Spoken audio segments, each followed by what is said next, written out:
Chapter 2. Introducing the Teenie Weenies. The General is the head of the Teenie Weenie family.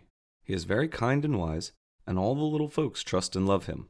The doctor looks after the health of the Teenie Weenies, and he is often called to help sick birds, mice, and squirrels, for his skill as a doctor is known for quite a distance about the rosebush. He has an office in the Teenie Weenie Hospital, and there he is able to treat the sick Teenie Weenies in the best possible way. The Teenie Weenie cook is boss of the kitchen, and he cooks the most wonderful food that any Teenie Weenie ever tasted. His stove is made out of an old tin tobacco can. The oven is so big that a whole stuffed prune can be baked in it. Go-Go is the assistant cook, and he can get up almost as good a meal as the cook. The General says that no one can bake a lima bean as well as Go-Go. The Dunce is a foolish fellow who is always doing funny things. He is always hungry, and the cook says that he can eat a thimbleful of pudding and then get inside the thimble. All the Teenie Weenies love the Dunce, for he is a kind-hearted little chap.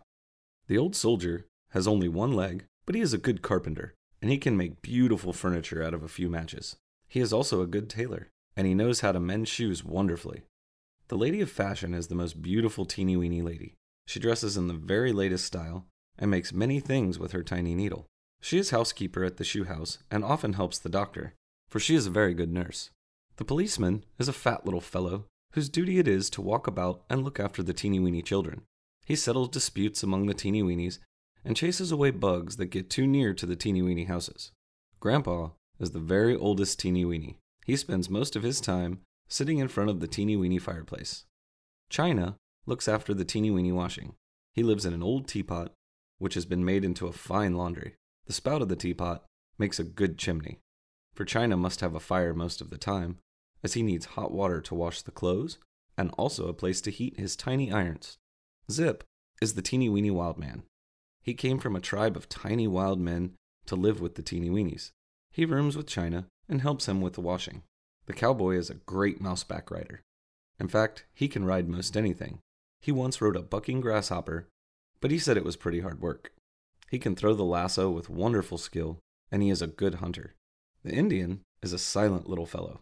He spends much of his time in the woods, and he can follow a trail of a caterpillar in the wildest jungle of tall grass.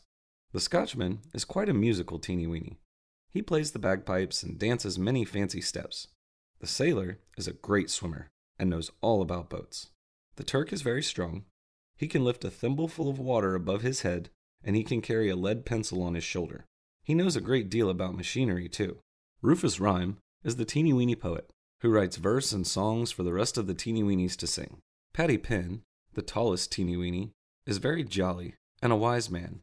The clown is a happy-go-lucky fellow who can walk on his hands and tumble as well as an acrobat.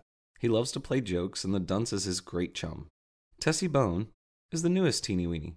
She joined the Teenie Weenie family not long ago, and all the little people are very fond of her, in spite of the fact that she is quite a tomboy.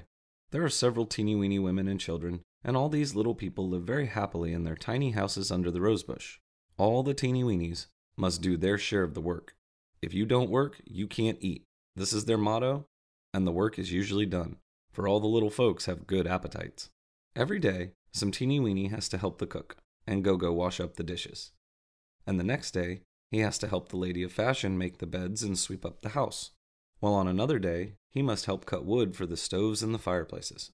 With all the Teenie Weenies helping, it does not take a great while to do the work, so the little people have most of the day to spend as they like.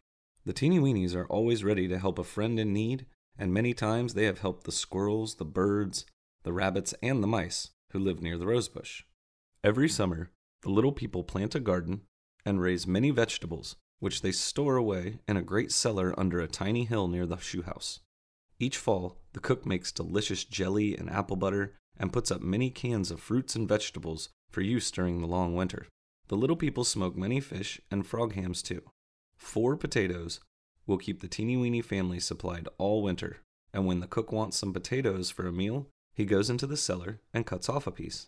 He then covers the place on the potato where he has cut out with hot paraffin, and in this manner, he keeps the potato in good shape until it is used up. Apples, carrots, and beets are kept in the same way.